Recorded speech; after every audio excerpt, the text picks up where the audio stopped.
사명자반 마지막 시간을 갖기를 원합니다. 하나님, 우리 이 시간이 오기까지 우리와 늘 함께 하시고 우리를 가르치시고 우리에게 하나님을 더 깊이 알아가고 배워가게 하심을 인하여서 감사합니다. 하나님, 앞으로도 하나님에 대해 더 깊이 알아서 하나님을 아는 만큼 들리고 하나님을 아는 만큼 보이고 하나님을 아는 만큼 믿어지는 그 지경이 더 넓어지게 하여 주시옵소서.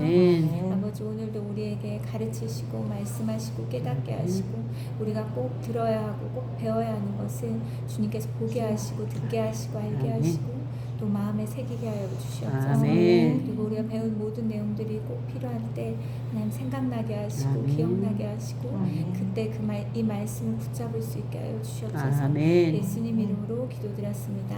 아멘. 네, 성경 속 사명자들이 남긴 믿음의 유언 이거죠. 네, 바로 시작하겠습니다.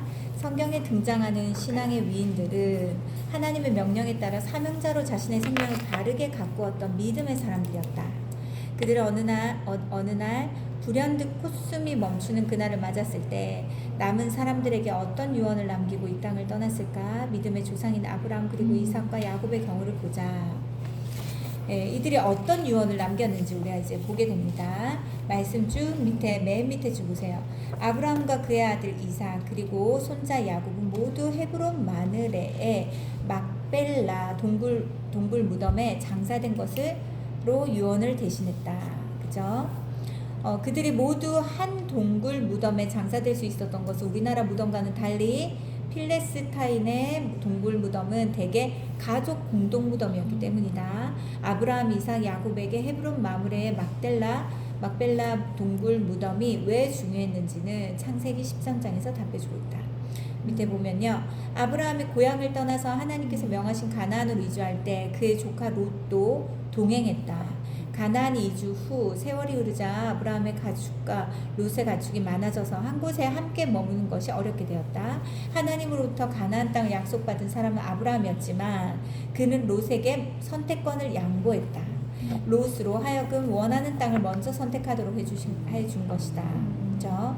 롯은 어리석게도 어떤 땅을 선택했습니까? 소돔과 고모라 땅. 소돔과 고모라 땅은 겉으로 보기에는 아름다운 땅이었어요. 그렇죠? 근데 롯이 소돔과 고모라를 선택했기 때문에 선택하고 아브라함은 헤어졌습니다. 하나님께서는 조카를 위해 자신의 기득권을 기꺼이 포기했던 아브라함에게 그가 바라보고 그의 발길이 닿는 모든 땅을 주시리라 약속하셨다. 그러나 아브라함은 보다 넓은 땅을 확보하기 위해 동분서주하지 않았다. 그 대신 아브라함은 헤브론의 마므레를 선택하여서 하나님께 제단을 쌓았다. 그 헤브론은 교제의 자리 그리고 마므레는 뜨거운이라는 의미인데 아브라함은 지상의 땅이 아니라 하나님과 뜨겁게 교제하는 믿음의 자리 즉 믿음의 중심을 선택한 것이다. 하나님과 뜨겁게 교제하는 믿음의 중심을 지키는 한 나머지는 하나님께서 모두 책임져 주실 것이라는 것을 믿었기 때문이다. 역시 믿음의 조상다운 선택이다. 우리에게도요 이런 선택을 해야 할 때가 굉장히 많이 있습니다. 아세요? 우리 어떤 롯과 아브라함처럼 무언가를 선택해야 되고 그 선택의 그 결정권이 나에게 먼저 있지 않을 때가 있어요. 그죠? 그러면 뭔가 손해보는 것 같고 진짜 좋은 것을 뺏기는 것 같고 나에게 유익이 없는 것 같은 불안감이 있잖아요. 그때 우리가 뭘 믿어야 됩니까? 결국 나와 함께 하셔서 나에게 복 주시는 분은 하나님이시다. 어떤 조건과 상황과 환경이 아니라 하나님이 나에게 복 주시는 분이시다. 이것에 대한 믿음이 아브라함에게 있었기 때문에 이것들을 이제 이 땅을 차지하는 것을 먼저 롯에게 선택할 수 있도록 양보할 수 있었다는 거죠. 그렇죠? 밑에 보세요. 아브라함은 아내 사라가 죽자 헤브론 마므레의 막벨라 동굴을 아내의 무덤으로 삼았다. 본래 그 동굴이 위치한 밭의 주인 에브론이 아브라함에게 밭과 동굴을 무상으로 주려고 했다. 그러나 아브라함은 에브론을 설득하다시피 하여서 값을 치르고 밭과 동굴을 지민들 앞에서 매입하여서 아내를 장사 지냈다. 헤브론 마므레의 막벨라 동굴 무덤을 자손 대대의 유산으로 남겨주기 위함이었다. 그리고 아브라함 역시 그날을 맞아 그 동굴 무덤에 장사되는 것으로 유언을 대신했다. 아들 이삭과 손자 야곱의 유언도 헤브론 마므레의 막벨라 동굴 무덤에 대치되었다. 그것은 남은 자손들에게 살아있는 동안 하나님과 뜨겁게 교제하는 믿음의 자리를 지키라는 유언이었다. 믿음의 자리를 떠나면 인생은 무의미하고 추하며 헛될 수밖에 없다. 그들이 그런 유언을 남길 수 없었던 것은 그들에게 비록 크고 작은 실수와 허물은 있었지만 일평생 그들의 중심이 하나님과 뜨겁게 교제하는 믿음의 자리를 지향했던 결과이다. 여기에서 이 위치와 이 땅과 이 무덤, 이 동굴이 중요했던 것이 아니라 이 땅의 이 이름의 의미와 그 뜻이 중요했던 거죠. 그 뜻대로 자신의 후손들이 살기를 원했던 그것이 이제 아브라함의 그 마음이었기 때문에, 중심이었기 때문에 그 뜻은 믿음의 자리를 끝까지 지키고 하나님과 뜨겁게 교제하기를 원하는 자손들이 그러하기 원하는 유언이었습니다. 그 다음에 요셉의 유언이 또 창세기 50장에 나오고, 밑에 보세요. 이복 형들의 시기로 이집트의 종으로 팔렸던 요셉은 하나님의 섭리 속에서 이집트의 총리가 되었고, 요셉의 초청으로 그의 아버지 야곱을 비롯한 모든 가족들은 가나안에서 이집트로 이주하였다. 요셉은 야곱의 11번째 아들이었다. 이를테면 요셉에게 10명의 형들이 있었다. 그렇지만 동생인 요셉이 10명의 형들보다 먼저 마지막 때를 맞이했다. 그죠? 태어날 때는 순서가 있지만 죽을 때는 순서가 없다는 말이 요셉에게도 적용된 셈이다. 우리가 동생이라고 해도 그날을 반드시 형이나 언니보다 늦게 맞는 것은 아니다. 그죠? 밑에 보세요. 요셉은 하나님께서 아브라함에게 하셨던 약속의 말씀, 즉 아브라함의 자손들인 이스라엘 백성이 이집트에서 400년 동안 종살이를 하다가 가나안으로 돌아가게 될 것이라는 말씀을 믿고 있었다. 그래서 요셉은 자신의 그날을 맞자 살아있는 혈족들에게 맹세를 지켰다. 이스라엘 자손이 언젠가 가나안으로 되돌아가게 될 때 반드시 요셉의 해골을 메고 가겠다는 맹세였다. 이게 요셉의 유언이었습니다. 근데 밑에서 6번째 줄 보면요, 요셉이 비록 몸은 이집트에 살았어도 그의 중심은 늘 가나안 땅을 지향했기 때문에 가능할 수 있었던 유언이었다. 그렇죠? 넘겨보세요. 자, 342쪽. 생각 없이 살면 출생보다 더 중요한 죽음은 허망한 공동묘지를 향하는 이정표가 될 수밖에 없다. 오직 지혜로운 사람의 죽음만 예수 그리스도 안에서 영원한 가나안, 하나님 나라를 향한 이정표로 남는다. 우리에게 영원한 가나안은 어디입니까? 하나님 나라 천국이에요. 우리가 가야 할 곳, 우리가 목표로 삼는 곳, 우리가 도착해야 되는 곳, 결국 우리가 가야 하는 곳은 천국입니다. 지혜로운 사람은 어떻게 합니까? 그리스도 안에서 영원한 나라인 천국을 생각하면서 사는 사람. 내가 가야 할 결국이 그곳이라는 걸 아는 사람. 이 사람이 진짜 지혜로운 사람, 후회 없는 삶을 살아가게 됩니다. 자, 그 다음에 모세의 경우를 이제 보겠습니다. 모세는 이제 오른쪽에 한번 볼게요. 모세는 한 중간쯤에 보면요, 모세는 여호와께서 호렙산에서 우리의 언약을 세우셨다. 찾으셨어요? 네. 고 선포했다. 모세는 자신이 말한 우리를 이스라엘 백성이 오해하지 않게끔 다시 이 언약은 여호와께서 우리 조상들과 세우신 언약이 아니요, 그러니까 요셉의 언약은 신명기 전체에 나옵니다. 요셉의 유언은 신명기 전체에서 말하고 있어요. 그런데 신명기 전체에서 포인트는 뭐냐면 모세는 자신이 말한 우리를 이스라엘 백성이 오해하지 않게끔 다시 이 언약은 여호와께서 우리 조상들과 세우신 것이 아니요 오늘 여기 살아있는 우리 곧 우리와 세우신 것이라고 설명했다. 대체 이게 무슨 말인가? 하나님의 말씀은 어느 시대의 사람이든 지금 현재를 살아가고 있는 사람에게 하나님께서는 시간과 공간을 초월해서 주시는 명령이라는 뜻이다. 그래서 신명기에서 모세가 그 하나님께 받은 명령, 새로운 명령, 계명, 이것을 모세는 마지막 유언으로 남겼는데 이것은 그때 시대의 사람들에게만 해당되는 것이 아니라 지금 이 시대에 있는 사람들, 시간과 공간을 초월해서 하나님께서 우리에게 주시는 명령이라는 것을 모세가 강조하고 있는 것입니다. 다시 말해 하나님의 말씀은 과거의 유물이 아니라 지금 살아있는 자기 자신을 위한 명령을 믿고 순종하는 사람에게는 그 말씀의 주어이신 하나님께서 언제나 현재형으로 역사하신다는 의미다. 이것이 모세가 남긴 유언의 핵심이었다. 그것은 살아 생전의 모세의 신앙 고백이기도 했다. 80 노인의 나이에 하나님의 부르심을 받아 하나님의 은혜 속에서 하나님의 명령을 쫓아 출애굽의 사명을 완수한 모세다운 유언이었다. 네, 그다음 모세 후계자인 여호수아의 이스라엘 백성들에게 남긴 유언이 있습니다. 말씀 밑에 보면요, 모세가 죽은 뒤 여호수아는 이스라엘 백성과 함께 요단강을 건너 꿈에도 그리던 약속의 땅 가나안 땅에 입성했다. 그리고 가나안 정복의 대업을 이룬 여호수아는 그날을 맞아서 이스라엘 백성에게 자신의 사후에도 여호와만 섬길 것을 당부했다. 자기가 죽어도 여호와만 섬겨야 된다는 것을 여호수아는 유언으로 남겼습니다. 밑에서 5번째 줄 올라오면요, 그와 동시에 여호수아의 유언은 자기 혈족에게 강렬한 선포였는데, 이 세상 모든 사람들이 하나님을 등져도 너희들만은 그때도 하나님을 섬겨야 하고 또 섬길 것을 굳게 믿는다는 믿음의 선포였다. 여호수아가 일평생 그와 같은 삶으로 일관했기에 가능할 수 있었던 믿음의 유언이었다.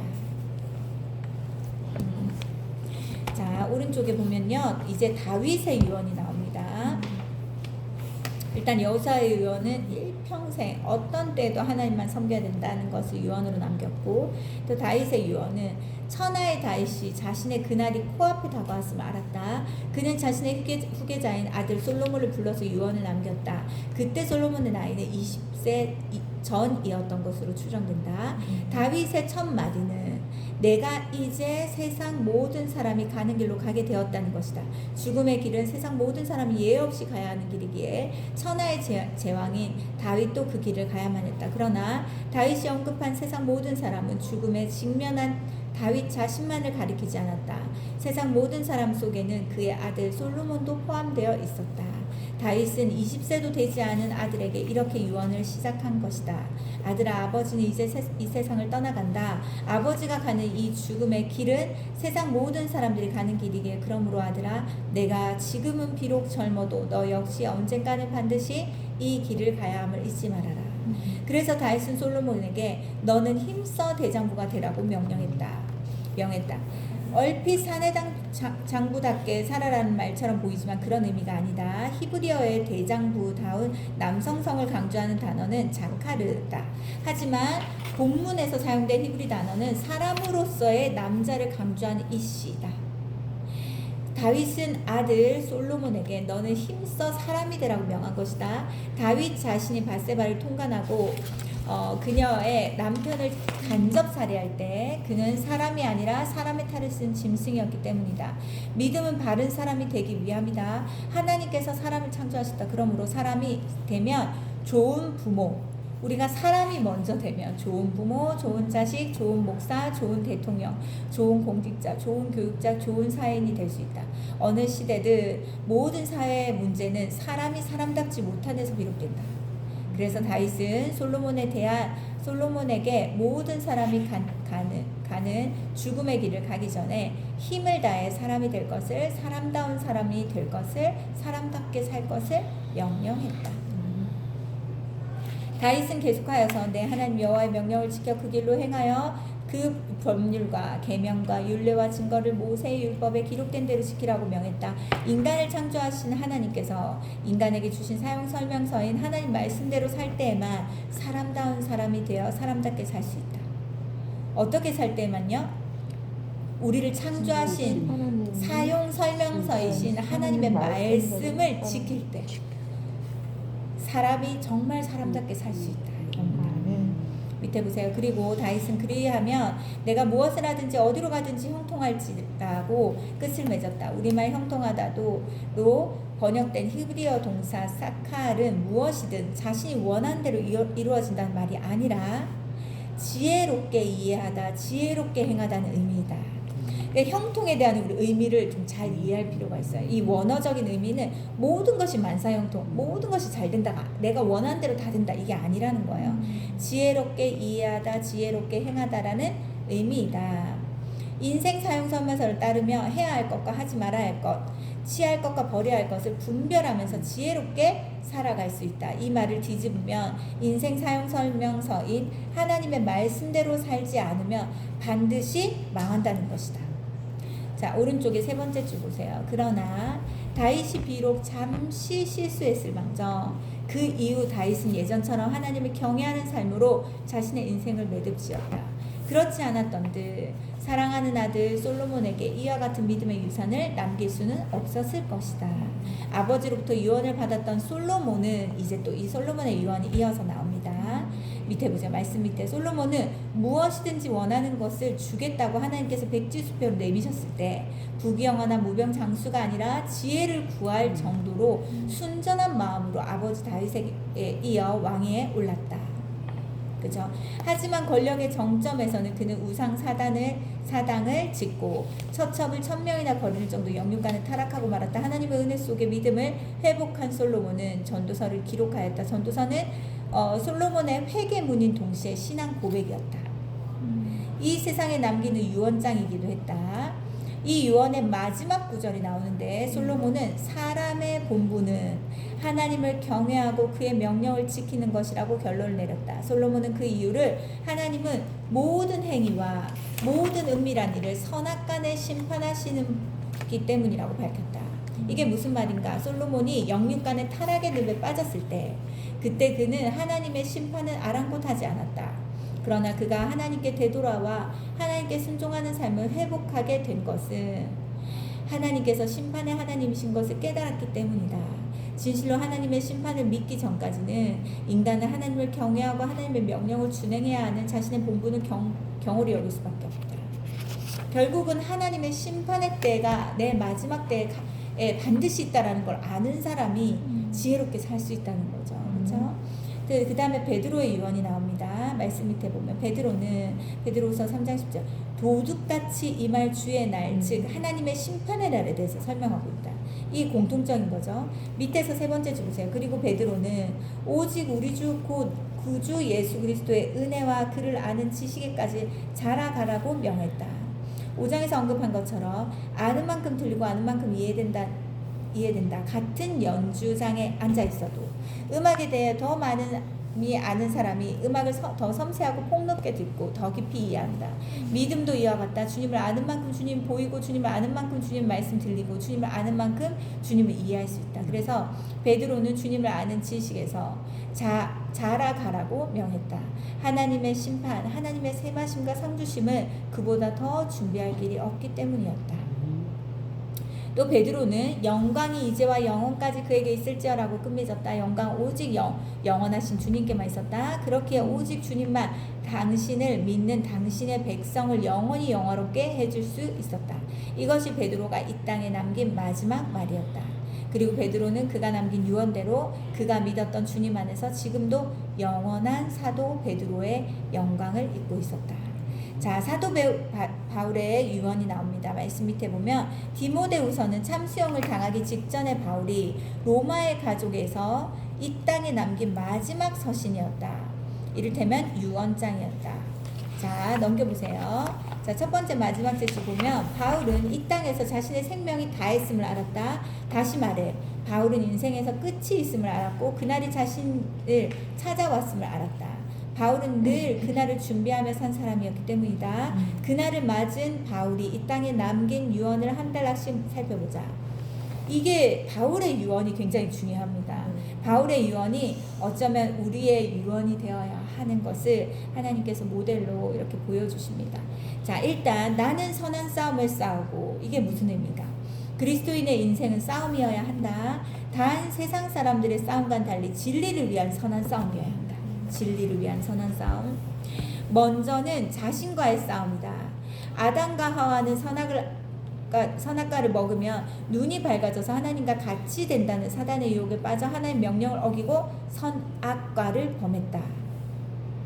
자신과의 싸움에서 패한 것이다. 그러므로 아담과 하와의 후예인 우리는 끊임없이 하나님의 자리에 앉으려는 자신과의 싸움에서 이겨야 한다. 그것이 주님께서 말씀하신 자기 부인이다. 다음으로 그리스도인은 자신을 무너뜨리려는 외부의 불의와 악과 싸워야 한다. 우리를 무너뜨리려는 악의 세력이 있다라는 것을 알아야 됩니다. 사람들은 멀리 있는 의인에게는 박수를 보낸다. 자신의 이해관계와 아무 상관없는 까닭이다. 그러나 그 의인이 자기 곁에 위치하고 그로 인해 자기 이익이 침해된다고 여기면 그 즉시 온갖 불의와 악을 동원하여서 그를 모함하고 짓밟는다. 그때 우리는 굴하면 안 된다. 진리는 어떤 경우에도 불의와 악과 벗하지 않고 사명자는 그런 경우를 위해 부르심을 받았기 때문이다. 우리가 불의와 악과 벗하지 않고 또 이것과 우린 타협해서는 안 됩니다. 타협해서는 안 돼요. 어떤 경우에도. 그쵸? 자, 그 다음에 밑에 일단 나는 선한 싸움을 싸우고 해서 진짜 중요한 포인트 두 개는 뭡니까? 자기 부인이 이루어져야 된다. 또 하나는 하나님의 자리에 끊임없이 앉으려고 하는 자기 자신과의 싸움에서 우리는 이겨야 된다. 이겁니다. 그쵸? 재정에 대해서도 마찬가지예요. 나는 선한 싸움을 싸우고 만약에 재정에 대한 선한 싸움을 싸운다. 이건 뭘까요? 내가 해야 돼. 내가 모아야 돼. 그래서 점점 하나님께 드릴 것이 줄어들고 인색해지는 거예요. 왜냐하면 무엇에 대한 믿음이 없기 때문에 내가 이걸 드려서 하나님이 내 삶을 채우실 거에 대한 믿음이 없기 때문에 이걸 내가 지고 있어야지만이 마음에 안심이 되기 때문에 이것에 이 재정에 대해서 물질에 대해서 자기 부인이 이루어지지 않는 거예요. 물질에 대해서 자기가 하나님의 자리에 앉아 있는 거예요. 그리고 이런 경우도 많아요. 요즘은 또 현대 그리스도인들은 이게 기가 막히게 타협을 합니다. 11조는 드립니다. 만약에 뭐 100만 원이에요. 만약 200만 원을 벌어요. 그럼 20만 원을 드립니다. 근데 20만 원으로 모든 걸 하는 거예요. 20만 원은 11조로 하나님께 드리라고 했고 그것을 10,000원이라도 건드렸을 때 우리를 너희가 내 것을 하나님의 것을 도둑질했다. 우리 지금 성경 통독하신 분 말라기 읽어서 알잖아요. 나의 것을 도둑질했다라고 얘기합니다. 그런데 그 20만 원으로 성교비 쓰고 주일헌금 쓰고 구제하고 그러고는 내 11조는 하나님께 드렸다라고 떳떳이 얘기하는 거예요. 그 사람은 11조에 대한 축복을 절대 받지 못합니다. 11조 비슷한 걸 드렸지만 온전한 11조가 아니기 때문에 11조에 대한 약속의 말씀 축복이 그 사람의 삶 가운데 이루어지지가 않습니다. 그리고 허투루 돈이 새어나가게 되어 있어요. 하나님 만홀히 여기지 말아야 돼요. 하나님 없이 여기지 말아야 됩니다. 하나님에 대한 두려운 마음이 있어야 돼요. 말라기 말씀 우리 어제 묵상한 거 어제 그 말씀 읽으셨죠? 보면요 하나님은 우리가 율례를 지키는지 말씀을 지키는지 지키지 않는지 두 가지로 말합니다. 뭡니까? 하나는 헌금으로 하나님은 너가 나의 법을 지키냐? 그걸 봅니다. 왜냐하면 그 물질의 마음이 있기 때문에 물질의 중심이 있기 때문에 그 사람 물질을 어디에 쓰는지를 보면 그 사람 믿음과 하나님 향한 마음과 중심이 다 나타나게 돼 있어요. 그래서 하나님은 헌금을 그 액수를 보시는 것이 아니라 그 액수를 본다고 하는 건 작게 드려도 하나님이 좋아하시겠지 이게 아니에요. 많이 가지고 있는 사람이 조금 드리는 건 그건 중심도 마음도 믿음도 아닙니다. 그렇죠? 작게 갖고 있는 사람이 최선을 다해서 힘써 드리는 거 그것이 작다 할지라도 하나님 그것을 믿음으로 보시는 거예요. 그렇죠? 그래서 우리가 11조를 하나님께 드리고 만약에 내가 만약에 재정학교에서 배우셨다면 우리가 이제 3년 동안 3.3%를 하나님 앞에 드리는 거잖아요. 그러면은 1년에 5%입니다. 구제로 하나님께 드려야 된다라고 말씀하신 것은 3.3% 계산하기 어려우니까 만약에 그 11조 중에 10분의 1을 11조를 하나님께 드리고 5%는 구제와 나눔으로 드려야 돼요. 성교, 구제, 나눔 이것도 우리 거가 아닌 거예요. 그렇죠? 그러면 15%입니다. 그러면은 거의 주일헌금이나 만약에 성교비로 섬기는 곳이 있거나 이렇게 조금씩 나가게 되면 거의 헌금의 20% 정도가 되는 게 건강하게 헌금 생활을 하고 있는 거예요. 바르게, 온전하게. 근데 11조라는 약속 앞에 그 11조 말라기 말씀 11조 앞에 왜 온전하니 붙을까요? 온전하게 하지 않은 11조 생활을 하는 사람이 너무 많기 때문이에요. 근데 하나님은 답답한 거예요. 헌금은 드린다고 드리는데 이 약속의 말씀대로 온전히 드리지 않기 때문에 축복의 보상과 축복의 약속의 그 성취가 그 사람의 삶 가운데 이루어지지 않아요. 그 칭찬도 받지 못하고 인정도 받지 못하고. 근데 안 드리면 뭔가 찜찜하고 드리려니까 너무 많은 것 같고 그러니까 비스무리하게 드리지만 그건 주님 받지 않으신다. 반드시 마지막 그 심판날에 그 하나님이 셈하실 때 11조에 대해서 주님 말씀하실 거예요. 그리고 분명히 그 사람의 삶은 건강으로든 무엇으로든 새어나가는 구멍이 항상 있습니다. 그거에 대해서 이 재정에 대해서요, 내가 하나님의 자리에 앉으려고 하는 자기 자신과의 싸움에서 우리 이겨야 됩니다. 그리고 그 말라기에서 두 번째로 말한 게 뭔지 아세요? 말에 대해서요. 말, 그쵸? 말에 대해서 사람들끼리 서로 악한 말을 했던 것을 또 하나님 그리고 거기 보니까 진짜 말씀이 진짜 정확해요. 우리를 너무 잘 알아요. 우리가 주의 일을 하다가 후회할 것도 아시고 이게 무슨 유익이 있을까. 맞아요. 이렇게 자기를 되돌아보면서 이렇게 회의감을 느낄 것도 아셔서 그 두 가지를 딱 얘기합니다. 너희들이 내 앞에서 나의 일을 하는 거에 대해서 후회했고 그것에 대해서 유익이 없다고 말했다. 너희는 나를 대적했다. 말로. 하나님이 그것에 대해서 셈할 것이라고 말했어요. 그건 진짜 두려운 말이에요. 그러니까 목사님이 말에 대해서 엄청 강조하는 데는 다 이유가 있어요. 그렇죠? 그래서 아무튼 우리가 하나님의 자리에 앉으려고 하는 자신과의 싸움에서 우리가 이겨야 되는데 이게 자기 부인입니다. 그래서 이건 재정에 대해서도 그렇고 건강에 대해서도 지나치게 자기 자신이 자신의 건강을 지켜야 된다고 강박에 잡혀 있는 사람도 있어요. 그렇죠? 그리고 그것은 또 내가 하나님 자리에 있는 거예요. 나의 건강을 책임지시고 내 생명을 붙잡으시는 하나님을 믿지 않는 것입니다. 자, 밑에 보세요. 나의 달려갈 길을 마치고 믿음을 지켰으니 바울은 주님께서 당신의 복음을 위하여 택하신 주님의 그릇이었다. 바울은 주님의 부르심을 받은 이후 끊임없는 박해와 모함 속에서도 그 소명의 길, 그 사명의 길을 끝까지 완주하였다. 무의식 중에라도 그 길에서 벗어난 적이 단 한 번도 없었다. 그것이 가능할 수 있게끔 바울은 늘 믿음을 지켰다. 믿음은 결코 추상적인 관념이 아니다. 믿음은 구체적으로 지키는 것이다. 무엇을 지킨다는 말인가? 삶의 우선순위다. 믿음을 지킨다는 것은 뭡니까? 곧 삶의 우선순위가 정확한 사람을 얘기하는 거야. 하나님께 정해져 있는 사람. 내 우선순위가 하나님에 대한 믿음이 되어 있는 사람. 삶의 전반에 걸쳐 주님께 우선순위를 드리는 것, 그것이 믿음을 지키는 것이오. 그 사람이 달려가야 할 사명의 길을 끝까지 완주할 수 있다. 그렇죠? 자, 그 다음에 이제 후로는 나를 위하여 의의 면류관이 예비되었으므로 주 곧 의로우신 재판장이 그날에 내게 주실 것이며 라는 말씀이에요. 바울도 우리와 동일한 성정을 지녔던 인간이 아니었나. 바울인들 왜 놀고 싶지 않았겠으며 편히 살고 싶지 않았겠는가. 그럼에도 그가 일평생 선한 싸움을 싸우고 달려갈 길을 완주하며 어떤 경우에도 믿음을 지키는 삶을 일관했던 것은 그날이 오면 의로우신 재판장 앞에 서야 할 것을 알았고 그날 재판장이신 하나님으로부터 받을 영원한 의의 면류관을 사모했기 때문이다.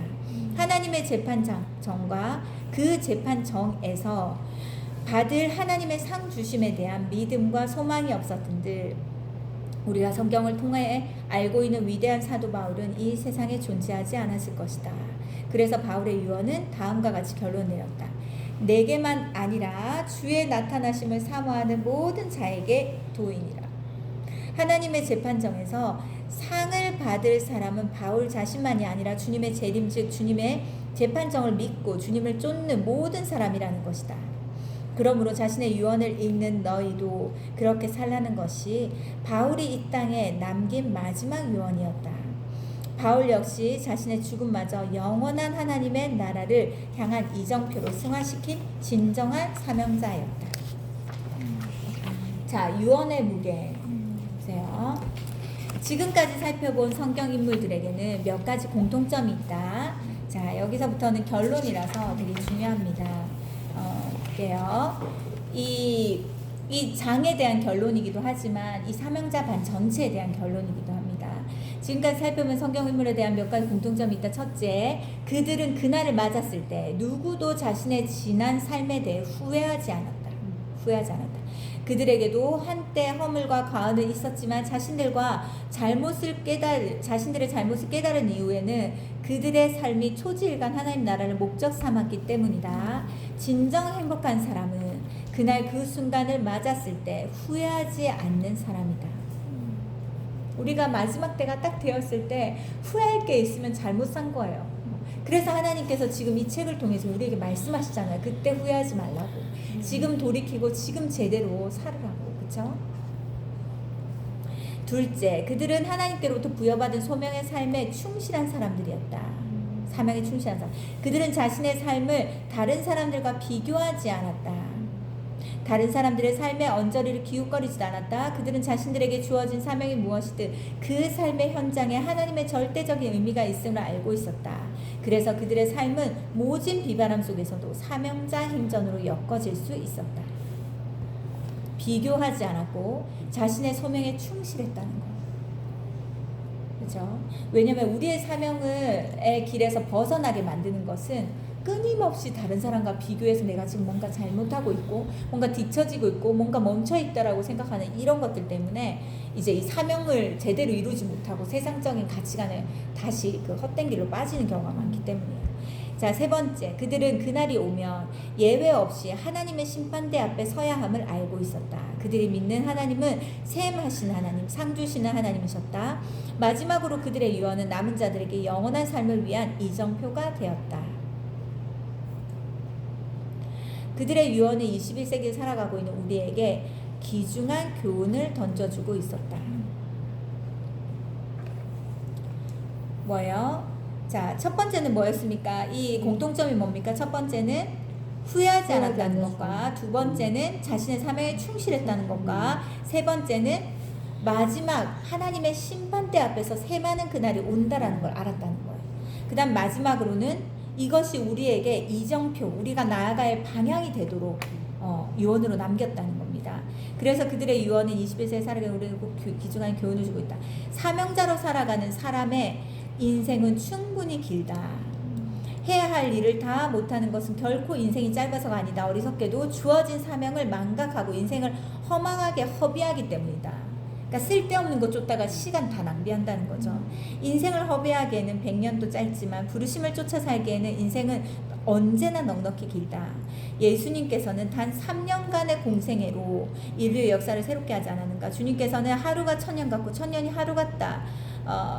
우리가 사명자로 살기만 하면 단 하루를 살아도 주님께서는 그 하루를 1000년 같게 하신다.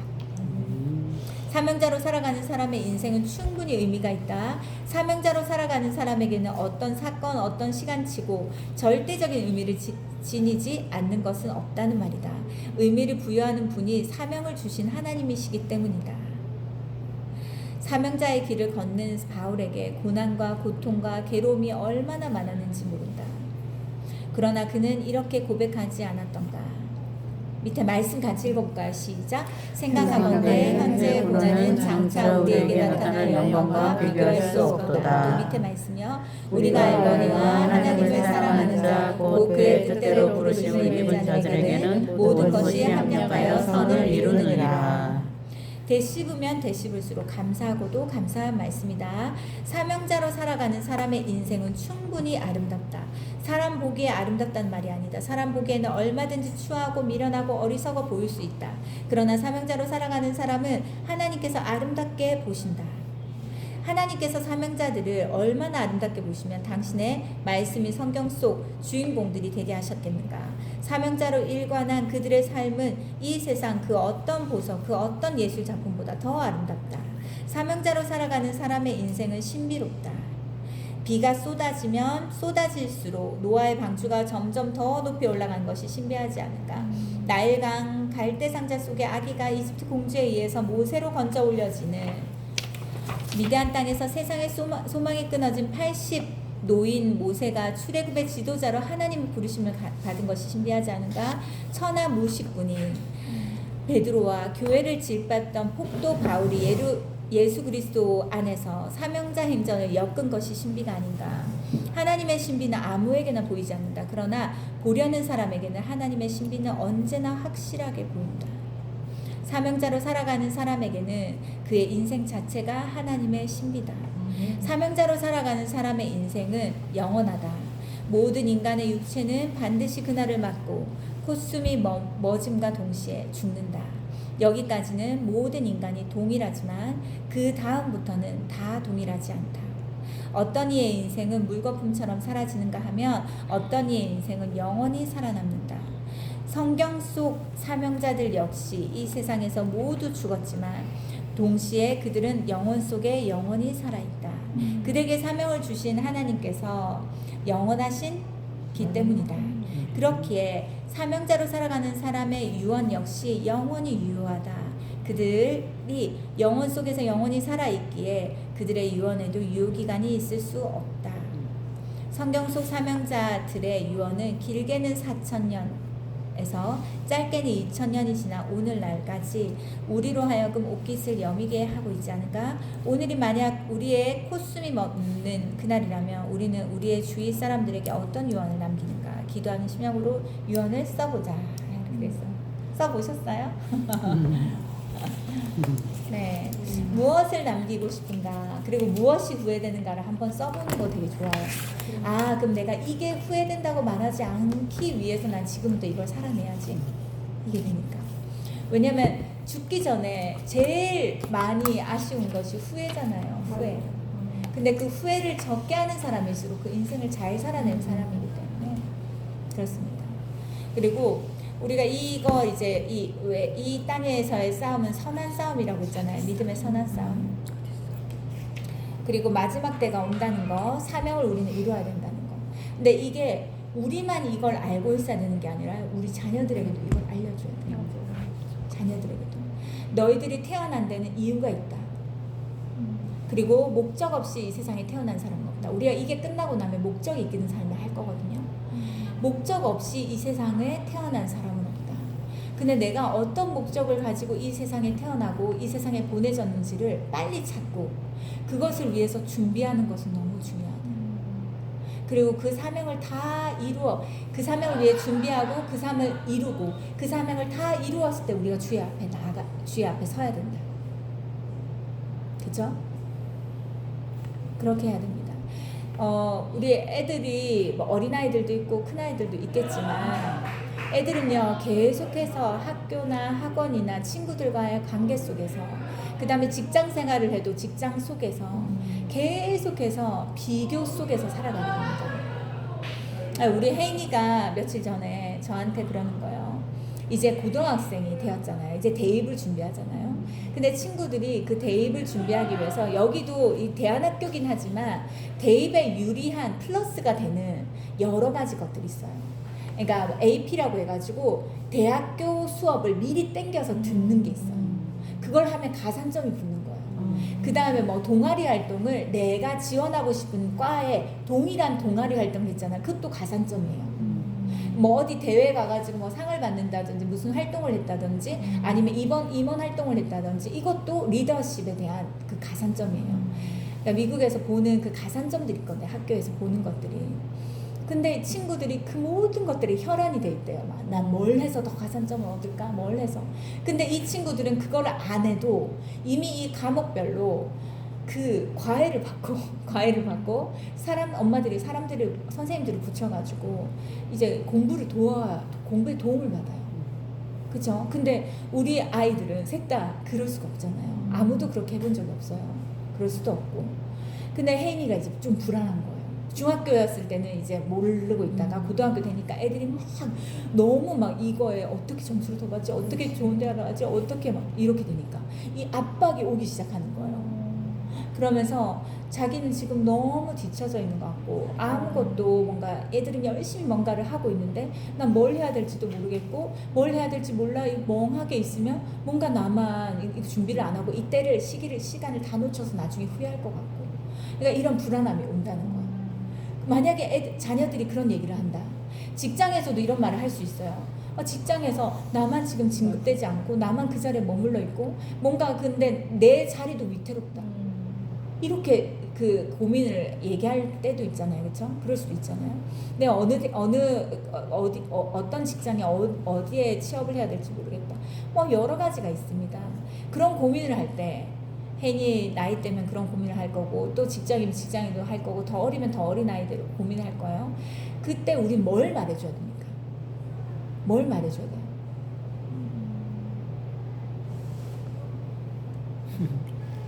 뭐 사명자반을 배운 우리로서 뭘 말해줘야 됩니까? 그때의 아이들의 말에 절대 동요되어서는 안 돼요.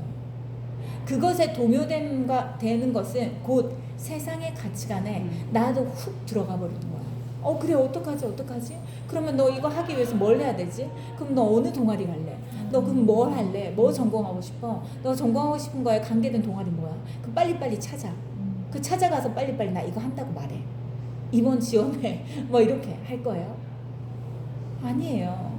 그러면은 믿음이 없는 사람, 하나님 모르는 사람, 그러니까 똑같은 그 분위기와 똑같은 거기에 휩쓸려서 가게 됩니다. 아이한테 뭘 말해줘야 됩니까? 그 친구들과 비교할 수 없는, 그 친구들과 견줄 수 없는 너만의 사명이 있다. 그걸 찾는 게 가장 중요한 것이다. 좋은 학교를 가고 좋은 대학을 가고 뭐 크게 중요한 것이 아니다. 너만의 부르심을 찾는 것이 중요하고 너만의 사명을 찾는 것이 중요하고 나의 사명이 뭐지? 내가 뭘 할 때 기쁨을 느끼지? 뭘 할 때 행복을 느끼지? 뭘 할 때 나도 기쁘고 하나님도 기쁘시지? 이걸 빨리 찾고 그것에 대해서 너가 준비를 해야 된다.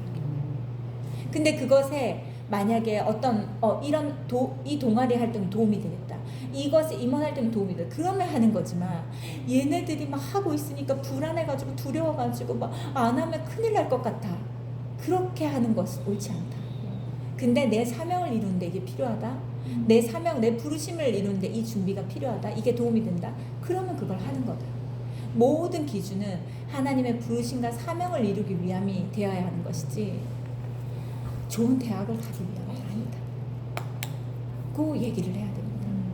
그래서 세상 가운데 애들이 흔들리지 않도록, 애들이 막 그 요동하지 않도록, 불안해하지 않도록, 동아리 안 해도 괜찮다, 임원 안 해도 괜찮다, 뭐 어떤 수업 과목을 더 이수하지 않아도 괜찮다.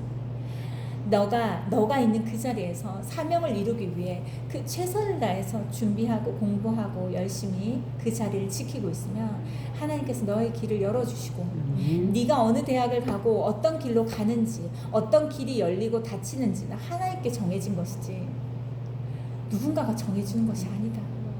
다만 너에게 주어진 것이 지금 학생이기 때문에 너는 학생의 자리이기 때문에 그 자리에서 최선을 다해서 성적을 관리하고 그것에 집중하는 것 이것만 하면 된다.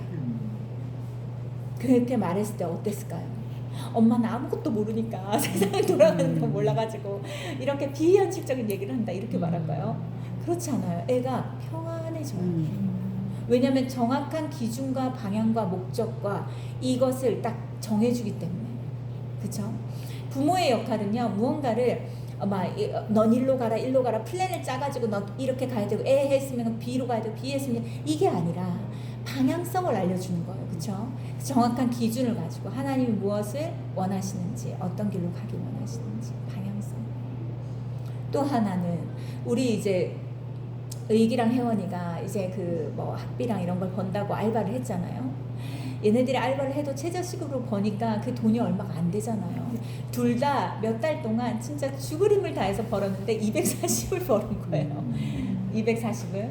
그래서 되게 많이 번 거예요. 그래서 둘이 한 480을 번 거예요. 되게 잘했잖아요. 근데 저번에도 말했지만 교육비가 2,500만 원이에요. 교육비 내야 되는 거 1년 동안.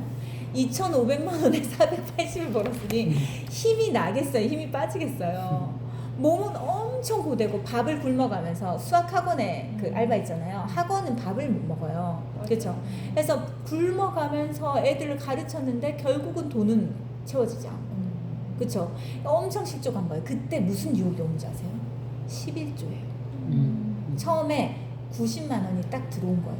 9만 원이 11조인 거예요. 그렇죠? 근데 그거 11조뿐 아니라 또 이제 우리가 또 우리 애들이 키즈 재정학교를 했거든요. 어린이 재정학교를 했었어요. 그래서 부모를 섬기는 것도 해야 되고 그다음 성교비도 해야 되고 이걸 알아요. 그래가지고 이것 떼고 저것 떼니까 돈이 하나도 없다. 그러니까 이게 마음이 더 실족이 되는 거예요. 그래서 11조에 대해서 애들이 흔들리더라고요. 목회자 자녀고 목회자 자녀인데도 이 흔들리면 이 다른 자녀들도 우리가 11조 생활을 그렇게 강조하는데도 그렇죠. 그래서 이거에 대해서 절대 타협하지 않을 것을 얘기해야 돼요. 너가 너 손으로 벌어서 너 손으로 모을 수 있는, 너 기준 안에서 모을 수 있는, 너의 수준 안에서 모을 수 있는 그거는 어차피 안 된다. 2,500에 그 5분의 1도 못한다. 근데 너는 너의 최선을 다해라. 근데 그 최선 안에 버는 것도 최선이지만 하나님께 드리는 것도 최선을 다해서 드려야 된다. 그래서 11조와 성교비와 이제 부모님 섬기는 거, 요건 필수거든요. 그래서 요거에 대해서는 이제 따로 떼고, 그다음 나머지를 이제 갖고 있었어요. 이제 차곡차곡. 근데 내가 그때 간증했잖아요. 교육비 2,500이 해결이 된 거예요. 해결이 됐어요. 그래서 하나님이 가르쳐 주신 지혜와 전략대로 한 거예요.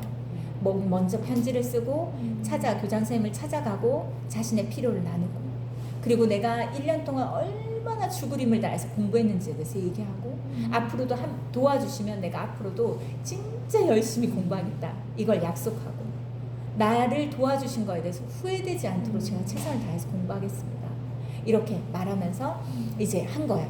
그래서 2,500이 됐어요. 근데 제가 남은 2,500에 대해서 얘기하지 않았잖아요. 그것도 얘기를 했어요. 혜원이가 얘기를 했어요. 근데 기숙사비는, 그러니까 원래 기숙사비가 100 얼마였어요. 그러니까 100 얼마 안에 용돈도 들어있고 다 들어있어요. 그래서 한국에서 대학을 다니면서 자취하는 거랑 거의 비슷했어요. 월세랑 이런 거 다 따지면 100 얼마가 든다고 하더라고요. 그래서 의기 혼자 보냈을 때는 비슷했어요. 근데 기숙사비가 오른 거예요. 200으로 오른 거예요. 한 사람당 200, 한 달에 200. 그러면 한 사람당 2,400이에요. 근데 지금 둘이 대학생이 됐잖아요. 둘이 이제 그 군복무 끝나고 들어갔잖아요. 그러면 둘이 하면 얼마예요? 4,800. 4,800에 학비까지 하면은 2,500. 이게 만약에 5,000이라고 치면은 학비까지 하면 총 7,500이었는데 2,500이 해결이 된 거예요. 2,500도 엄청나게 큰 돈이잖아요. 근데 이게 해결됐는데 이 남은 거, 이제 또 우리한테는 큰 산인 거예요.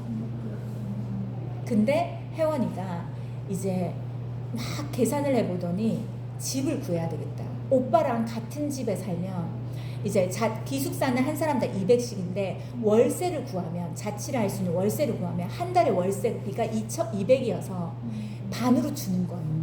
그러면 2,400이잖아요. 2,400, 2,500 정도가 드는 거예요. 그러면은 그럼 그렇게 하자 해가지고 이제 계약을 하고 이렇게 했어요. 그럼 2,500이 그럼 남았어요. 근데 교장 선생님께 그 얘기를 했어요. 2,500에 대해서. 근데 이 교장 선생님이 애매하게 얘기를 하신 거예요.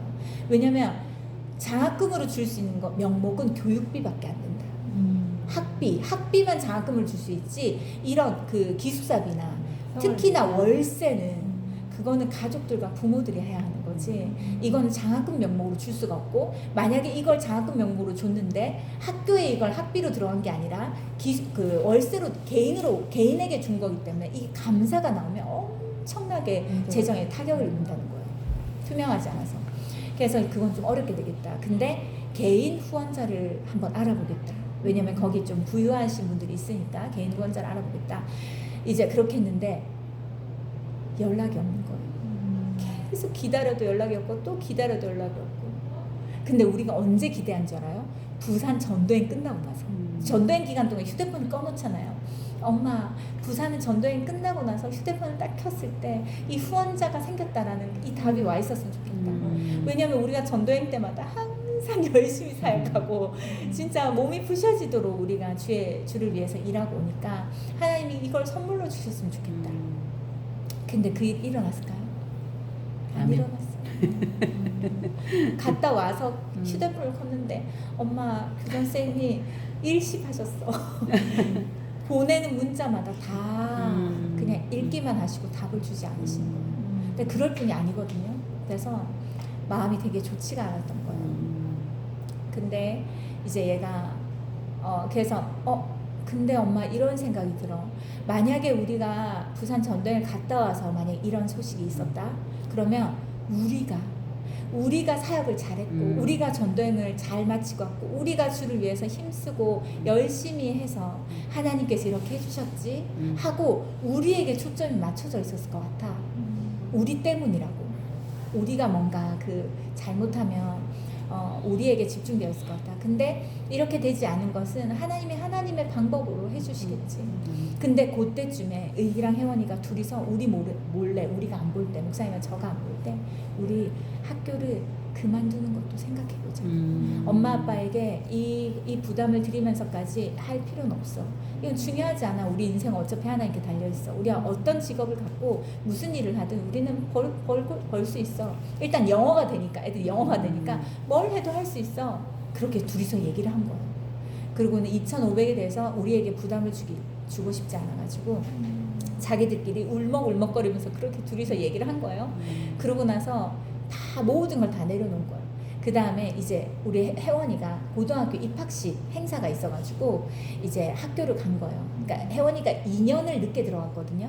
그래서 지금 고등학교 입학을 한 거예요. 그래서 이제 입학식 부모 참여하라고 해가지고 거의 참여했어요. 10시에 참여하고 거의 12시는 끝났는데 제가 12시에 배가 고픈 사람이 아닌데 너무 배가 고픈 거예요. 한 2시쯤 저는 점심 먹거든요. 좀 늦게 먹어요. 근데 12시에 너무 허기 져가지고 아무래도 밥을 먹어야 되겠다. 근데 거기에 해물찜 집이 맛있는 데가 2군데가 있어요. 근데 가까이에도 있고 멀리가 있는데 나는 먹고 싶은 데가 멀리서 먹고 싶었는데 너무 배가 고프고 목사님 내가 너무 배고파니까 이거 가까이로 가자. 그게 가까이에 있는 식당으로 간 거예요. 그리고 막 맛있게 먹었어요. 맛있게 먹고 거의 다 먹어갈 때쯤 이 간증이에요. 하나님이 얼마나 기가 막히게 일하시는지. 하나님의 타이밍은 정확해요. 그 다 먹을 때쯤 교장 선생님이 들어오시는 거예요. 그 식당에. 우리 완전 닭살이 돋았어요. 소름이 끼치는 거예요. 그 많은 식당들 중에 왜 하필 그 식당에, 그러니까 다른 선생님들 몇 명을 데리고 식사하러 오신 거예요. 근데 그 식당도 하나, 둘, 세 개였나? 되게 넓은 식당이었어요. 우리가 있는 방에 우리 옆 테이블로 오신 거예요. 안내받아서. 그래가지고 인사를 했어요. 왜냐면 그 전에 교육비에 대해서 도움받은 게 너무 감사하니까 감사하다고 인사를 하고 우리는 마저 먹고 이제 일어나려고 딱 하는데 교장 선생님이 저희를 부르시는 거예요. 밖에서 잠깐 얘기 좀 하자고. 그래가지고 목사님과 저만 나가서 얘기를 하는데 교장 선생님한테 저는 사실 감사한 마음도 있지만 너무 죄송한 마음이 있었어요. 왜냐면 장학금으로 쓸 수 있는 돈이 총 3,000인데 그 2,500을 혜원이한테 다 주는 거예요. 그러니까 너무 미안한 거예요. 혜원이가 이걸 다 받음으로 다른 아이들이 이걸 받지 못하게 되는 거에 대해서 좀 미안한 마음도 있고 또 너무 감사한 마음도 있고 두 가지 마음이 다 있어가지고 이렇게 하고 있는데 교장 선생님이 저한테 너무 따뜻한 그 사랑과 그 친절과 따뜻한 그 표정과 말과 그 마음으로 우리 혜원이가 거기에서 그 간호학과 공부하는 게 쉬운 게 아니다. 포기한 애들도 되게 많고 전과한 애들도 되게 많다. 근데 거기서 열심히 해와서 하고 있어서 너무 기특하다. 그 성적을 받기까지 얘가 얼마나 애쓰고 얼마나 잠을 못 자면서 공부했는지가 다 보인다는 거예요. 그래서 너무 기특하다. 그러니까 어떻게든 도와주고 싶은데 이 장학 그 기숙사비 이거 월세 이것을 1년에 2,400이라는 건 너무 큰 재정이다. 그래서 1:1 후원자를 찾지를 못했다. 너무 미안하다. 이렇게 얘기하는 거예요. 그래서 아니라고 괜찮다고 교육비만 해결되어도 너무 감사하다. 이건 어떻게든 우리가 기도하면서 방법을 찾아보겠다 이렇게 했어요. 그런데 그 다음 질문이 뭐냐면 혹시 1년치를 한 번에 내야 되냐 매달 내도 되냐 이걸 물어보는 거예요. 근데 매달 내는 거거든요. 월세는 1년치 한 번에 내는 게 아니에요. 매달 내는 거예요. 제가 며칠 전에 혜원이한테 그걸 들었어요. 그래서 혜원이한테 제가 들었는데 매달 내는 걸로 알고 있어요. 1년치를 한꺼번에 내는 게 아니라 매달 1일날 내는데요. 이렇게 얘기를 했어요. 매달 1일날 200만 원씩. 그러더니 교장 선생님이 그러면 가능한데요? 이렇게 얘기하는 거예요. 그러면 가능하다는 거예요. 그래서 그러면 이번 달은 며칠까지 이걸 월세를 내면 되냐? 그때 18일까지 내야 했거든요. 8월 달에. 그럼 18일까지 내야 됩니다. 그러면 15일까지 제가 어떻게든 해가지고 보내겠다. 이렇게 한 거예요. 그럼 9월 달은 9월 1일 날 내야 되는 거예요. 그래가지고 갑자기 그러면서 우리 혜원이가 잘해낼 거라고 믿는다. 그리고 기도하겠다. 이렇게 한 거예요. 근데 혜원이한테 그 얘기를 딱 하는데 혜원이가 이제 혜원이도 울고 나도 울고 막 다 울고 막 난리가 난 거예요. 근데 그 눈물이 재정이 200만 원씩 매달 채워지는 것에 대해서 약속을 받아서가 아니라 그것도 있어요. 근데 그 교장 선생님의 표정과 그 마음과 그 진심이 하나님 마음 같은 거예요. 하나님 아버지 같은 거예요. 어떻게든 도와주고 싶어하고 어떻게든 채워주고 싶어하고 어떻게든 방법을 찾고 싶어하는 하나님 아버지의 마음. 그래서 그거를 이제 이게 해결이 됐어요. 그래서 우리는 막 진짜 뭐 구름이 붕붕 떠 있는 것 같은데 이게 무슨 며칠 상간으로 한 달 간격으로 이게 5천만 원이 해결이 된 거잖아요. 5천만 원. 근데 이게 5천이 아니에요. 1년에 5천인 거지 1억 5천이에요. 3년이니까. 근데 왜 작년에 1년 동안 이분이 후원을 해주셨거든요. 장학금을 주셨어요. 교육비랑 이 기숙사비를. 근데 그때 금액을 알려주지 않으셨어요. 왜 금액을 알려주지 않으시지? 그랬어요. 그리고 우리가 도와달라고 말하지도 않았어요. 먼저 도와주신다고 했어요. 1년 장학금을 내주겠다. 알고 봤더니 우리가 5천을 낼 수 없어서 학교를 못 보낼 거라는 생각을 하셨던 것 같아요. 그러니까 아예 금액도 알려주지 않으시고 이 회원이 1년 장학금을 주겠습니다. 기숙사비랑 교육비를. 그래서 지원을 해주신 거였어요. 근데 그 학비를 우리가 딱 들어가서 보니까 이 5천인 거를 보고 우리는 깜짝 놀란 거예요. 알지도 못했던 액수였기 때문에. 우리는 한 2천 되나 안 되나 이 정도로 생각했거든요. 근데 아무튼 이렇게 다 해결이 된 거예요. 근데 그 타이밍이 너무 소름 끼치는 거예요. 그 타이밍이. 우리가 거기를 갔고 거기서 이제 교장 선생님이 하나님의 그 계획하신 대로 우리가 목사님이 이 해물집으로 가자 해가지고 일로 왔고 그 교장 선생님 점심 먹으러 일로 왔고 우리를 보면서 혜원이가 보냈던 메시지를 생각하고 기억했고 그거에 대해서 어떻게 해야 될지 방법을 찾으려고 했고 우리랑 얘기했을 때 매달 이게 하게 되면 가능하다 했고 그래서 18일 날 진짜 200만 원이 들어온 거예요. 근데 200만 원이 들어와가지고 너무 감사하다. 근데 또 며칠 뒤면 또 이제 월세를 내야 되니까 9월 1일 날 또 월세를 내야 되니까 이걸 어떡하나 또 어떻게 이 며칠 상간에 또 받나 그러는데 그 다음은 300만 원이 들어온 거예요. 그래서 이거는 교장 선생님이 오해하시고 잘못하시고 다른 애한테 보내는 걸 보내셨나 보다. 그래가지고 이제 교장 선생님한테 연락을 한 거예요. 그래서 교장 선생님 잘못 보내셨어요. 이제 100만 원 다시 보내드릴게요. 이렇게 한 거예요. 근데 교장 선생님이 아니다, 다 너 거다. 이걸로 너 하루 준비를 쓰고 준비할 것들 해라. 근데 놀라운 게 뭔지 알아요? 이번에 이제 월세를 하잖아요. 자취를 하잖아요. 자취하면 안에 살림살이를 다 넣어야 돼요. 근데 그걸 다 준비하는데 100만 원이 들었어요. 그러니까 진짜 하나님의 그 일하심과 채우심. 근데 애들이 제일 먼저 생각한 게 뭔지 알아요? 11조에서 대해서 타협하지 않았다. 우리 혜원이는 쿠팡에서 돈 버는 재미가 쏠쏠해가지고 한 명씩 데려갈 때마다 3만 원씩 막 버니까 사람들도 엄청 많이 데려갔거든요. 그래가지고 막 9만 원을 여기 넣을 때 1,000원 더 해가지고 10만 원을 넣어야 되겠다. 그러면서 이 11조 봉투에 넣으면서 엄마 내가 여기다가 10만 원을 넣으면 내가 100만 원을 벌었다는 거 우리 교회에서 아시겠지? 크크크 이러면서 그러니까 이게 재밌는 거예요. 하나님께 드리는 게 얘는 좀 재미를 느끼고 의기는 약간 첫째에 대한 그 부담이 있어요. 이 책임감, 교육비도 자기 교육비가 아니에요. 의기는 전액을 받았기 때문에 혜원이 교육비인데 혜원이가 혹여나 학교를 못 가게 될까봐 얘가 모든 부담을 다 갖고 있는 거야. 그래가지고 아무튼 이제 막 그래서 의기는 엄마 하나님 살아계셔, 하나님 일하고 계셔, 하나님 살아계셔, 하나님 일하고 계셔 계속 이거 얘기했었고. 그러니까 하나님께서 우리 아이들에게 11조에 대한 확실한 이게 뭐 애들은 지금 11조를 200 만약에 둘이 500을 받았다고 쳐요. 그러면 50만 원을 드렸어요. 근데 얘한테 얼마가 왔어요? 5천만 원이 왔어요. 그것도 그 다음 해도. 그러니까 하나님의 이 11조에 대한 축복이 얼마나 큰지에 대해서 배우고 또 하나는 하나님은 우리의 아버지 되셔서 어떻게든 우리를 도우시는 분이시다. 우리의 필요를 채우시는 분이시다. 이거를 이번에 확실하게 경험하게 된 거예요. 그래서 근데 제가 계산을 해봤어요. 페이스튼 거기 그 국제대안학교 거기가 한 달에 300이에요. 한 명당. 근데 우리는 이제 거의 진짜 10분의 1도 안 내고 영어 학원비 정도만 내고 보내는 건데 근데 아무튼 그거를 원래 그 교육비 금액으로 해가지고 쭉 계산을 해봤어요. 그리고 이 대학교 혜인이는 완전 빼고 의계 회원님만 계산을 해봤더니 하나님이 채우신 게 얼마인 줄 아세요? 제가 깜짝 놀랐어요. 저는 그냥 몇 억 정도 한 3, 4억 정도 되겠다 생각했어요. 다 얼마인 줄 아세요? 하나님의 그 채우심, 제한 없는 그 채우심, 부어주심이 얼마나 큰지 아세요? 15억인 거예요. 엄청나죠?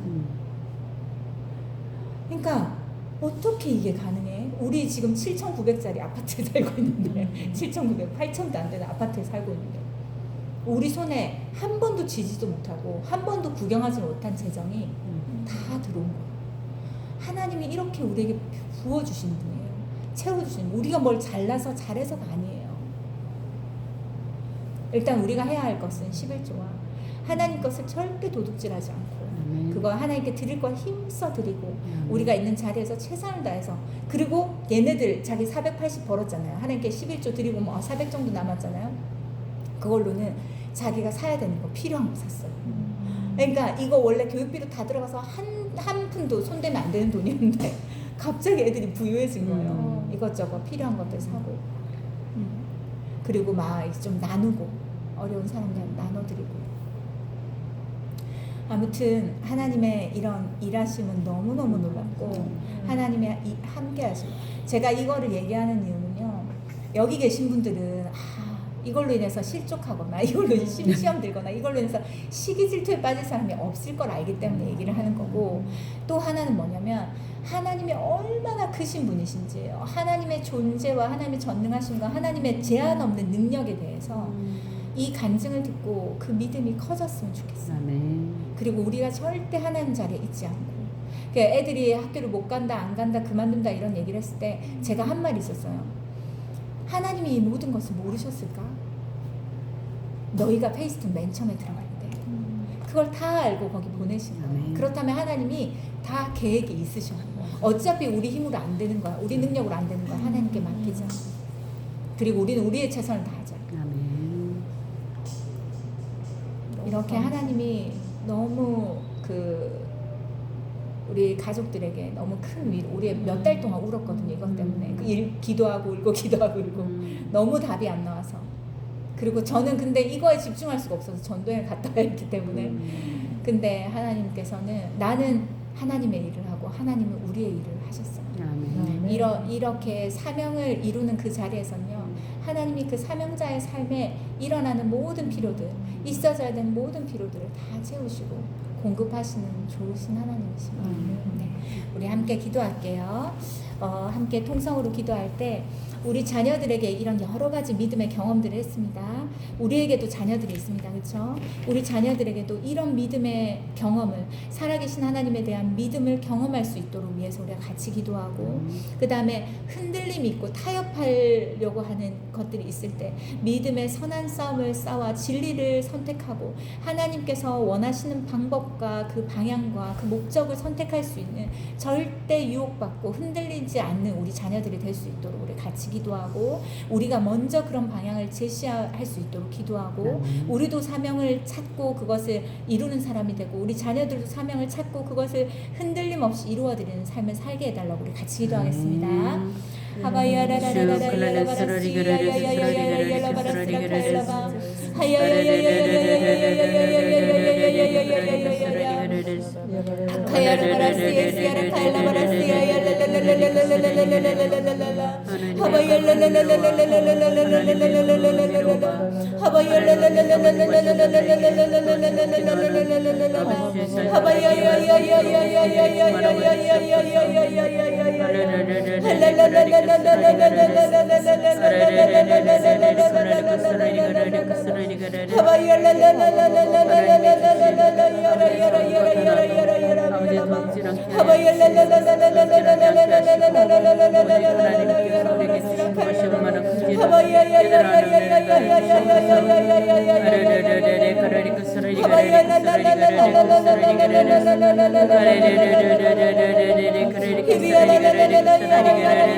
하나님 아버지, 하나님께서 살아계시고 전능하시고 하나님께서 얼마나 세밀하고 철저하고 구체적으로 일하시고 우리를 도우시는지 하나님, 우리가 아버지라고 부르지만 우리가 결정적인 문제와 또 어려움들을 맞닥뜨렸을 때 불안해하고 두려워하고 또 힘들어하는 조마조마해하는 우리의 믿음 없음을 용서하여 주시옵소서.